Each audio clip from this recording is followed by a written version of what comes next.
The Dark Interval, Letters for the Grieving Heart, by Rainer Maria Rilke. My life is not this steeply sloping hour through which you see me hasten on. I am a tree standing before my background.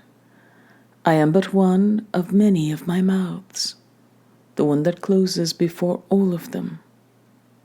I am the rest between two notes that harmonize only reluctantly, for death wants to become the loudest tone, but in the dark interval they reconcile, tremblingly, and get along, and the beauty of the song goes on.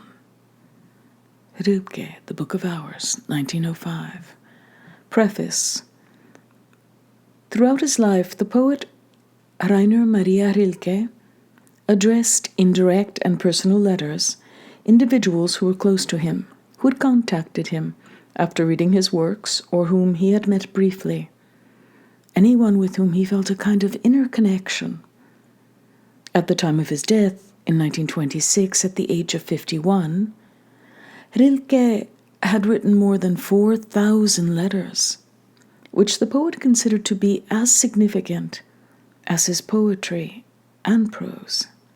Especially for readers less familiar or comfortable with poetry, Rilke's letters offer original yet accessible thoughts on the role of love, death, and art in our lives. Within this vast correspondence, there are about 24 letters of condolence. In them, Rilke writes about loss and mortality, assuming the role of a sensitive and serious yet ultimately uplifting guide through the unavoidably painful dimensions of life. These letters, gathered here into one volume for the first time, together tell a story leading from an unflinching acknowledgement of death to profound personal transformation. When read on their own, each of the letters may offer solace for anyone dealing with loss. They may likewise provide a blueprint for finding the right words to convey sympathy and compassion to those in mourning. What can you say in the face of loss, when words seem too frail and ordinary to communicate our grief and soothe the pain? These letters offer guidance in our effort to provide solace for the bereaved, and to not let loss and grief overwhelm, numb, and silence us.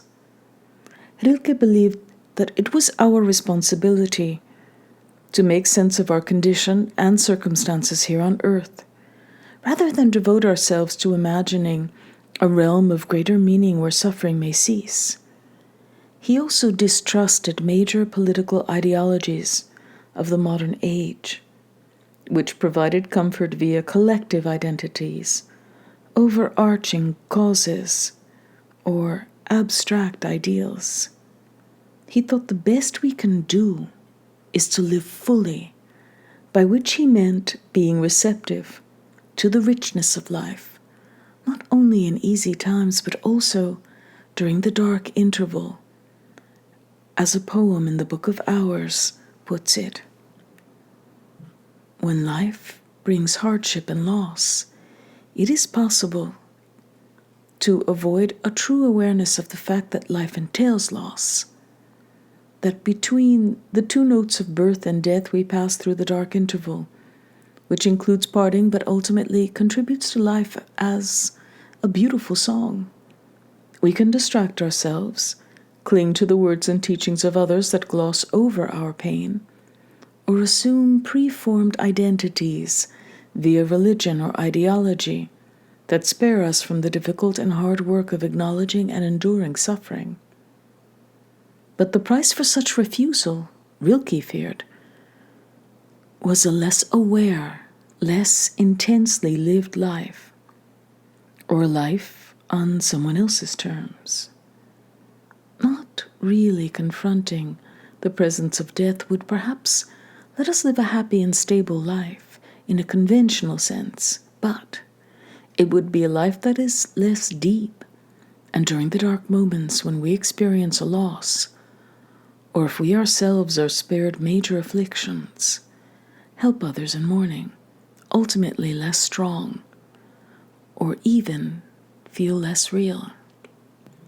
This collection of Rilke's letters of condolence, gathered here from numerous far-flung editions and archives for the first time, may guide other readers in finding their way back from mourning and pain into a transformed life. The first letter to Mimi Romanelli. Mimi Romanelli, born 1877 and died 1970, was the younger sister of the Italian art dealer and archaeologist Pietro Romanelli. She was known for her beauty and musical talent. Rilke stayed in her family's small hotel in Venice in 1907. They had a romantic relationship and maintained a long correspondence. Sunday, December 8th, 1907. Oberneuland, near Bremen, Germany. There is death in life, and it astonishes me that we pretend to ignore this death, whose unforgiving presence we experience with each change we survive, because we must learn to die slowly. We must learn to die. That is all of life, to prepare gradually the masterpiece of a proud and supreme death, of a death where chance plays no part, of a well-made, beatific, and enthusiastic death, of the kind the saints knew to shape, of a long, ripened death that effaces its hateful name and is nothing but a gesture that returns those laws to the anonymous universe which have been recognized and rescued over the course of an intensely accomplished life. It is this idea of death which has developed inside of me since childhood, from one painful experience to the next, and which compels me to humbly endure the small death, so that I may become worthy of the one which wants us to be great. I am not ashamed, my dear, to have cried on a recent early Sunday morning in a cold gondola as it was gliding around endless corners, through parts of Venice so vaguely visible that they seemed to extend into another city far away. The voice of the barcaiolo, who called out to be granted passage at the corner of a canal, received no answer, as in the face of death. And the bells that I heard in my room only moments before, my room where I have lived a whole life, where I was born, and where I am preparing to die, seem so clear to me. Those same bells trailed their sounds like rags behind them over the swirling waters, only to reconnect without recognition. It is still this death which continues inside of me, which works in me, which transforms my heart, which deepens the red of my blood, which bears down heavily on the life that had been ours, so that this death becomes a bittersweet drop coursing through my veins and permeating everything, and which ought to be mine forever. And while I am completely engulfed in my sadness, I am happy to sense that you exist, beautiful one. I am happy to have flung myself without fear into your beauty, just as a bird flings itself into space. I am happy, dear, to have walked with steady faith on the waters of our uncertainty, all the way to that island which is your heart, and where pain blossoms. Finally, happy. To Countess Lily-Canis Manar. Lily-Canis Manar, 1869 to 1943, was the great niece of Rilke's acquaintance, Countess Louise Schwerin, in whose memory he wrote the poem Experience of Death in 1907. She performed as a concert singer and conductor under the name Lily Manar. July 16th, 1908, evening, Paris, 17 Rue Campagne Première. I thank you, my dear friend, for having written to me. 50 times I've wanted to respond since receiving your letter, but couldn't get to it. There is so much that I need to get through right now. I mean in my work, and I don't have quite as much energy as I ought to.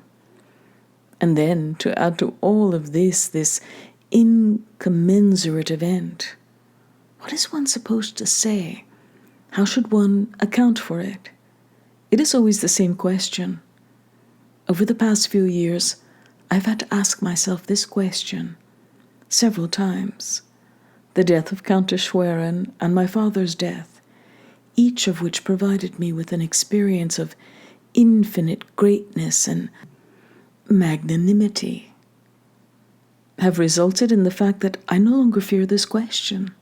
And yet, it is difficult to have to face it again, so closely, even in the brightest day. And in this most recent case, it is complicated by so many things.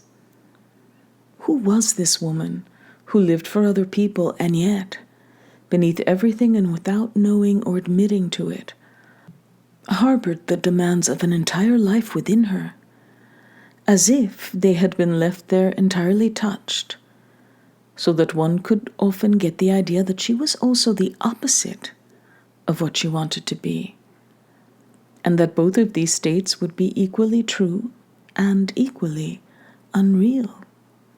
And finally, what sort of relationship did one have with her, in which fondness and even admiration was so oddly compatible with resistance, rejection, and harsh judgments that one never dared to fully take stock of it and arrive at a net total?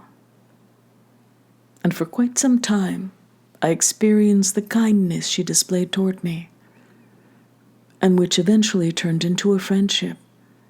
I don't know when, rather as a beautifully executed legacy from the wonderful sister who preceded her, that as an actual gift from her. In trying to make sense of this, I only move further away from any insight into this person.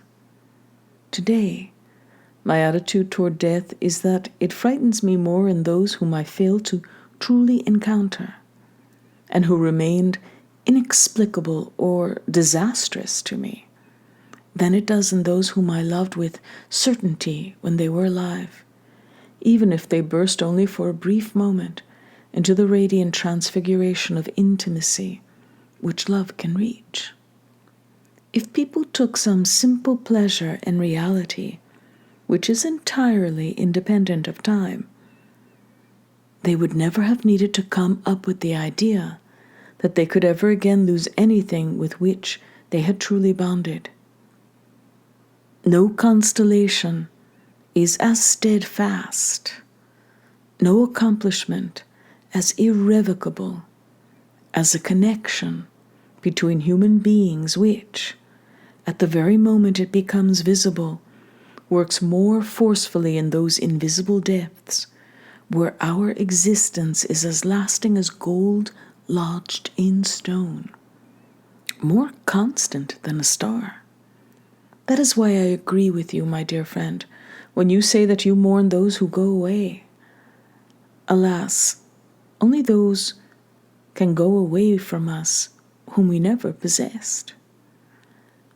And we cannot even grieve the fact of never really having possessed this one or that one. We would have neither time, nor strength, nor justification for doing so. For already the most fleeting experience of true possession, or of having something in common with another person, which is, after all, only double possession, flings us back into ourselves with such enormous force, and requires so much of us to do there, and demands such extreme solitary development, that it would be enough to keep all of us occupied individually forever. Is that not the case? The letter before your last one conveyed with such good news that now I wish 1,000 times that your current travels and your inner resolve will very soon lead to more such news, and that you will not be remiss in sending them to me. Clara is busy at work and produces beautiful things. I will see her at the end of the week. Your loyal, devoted friend, R. M. Rilke.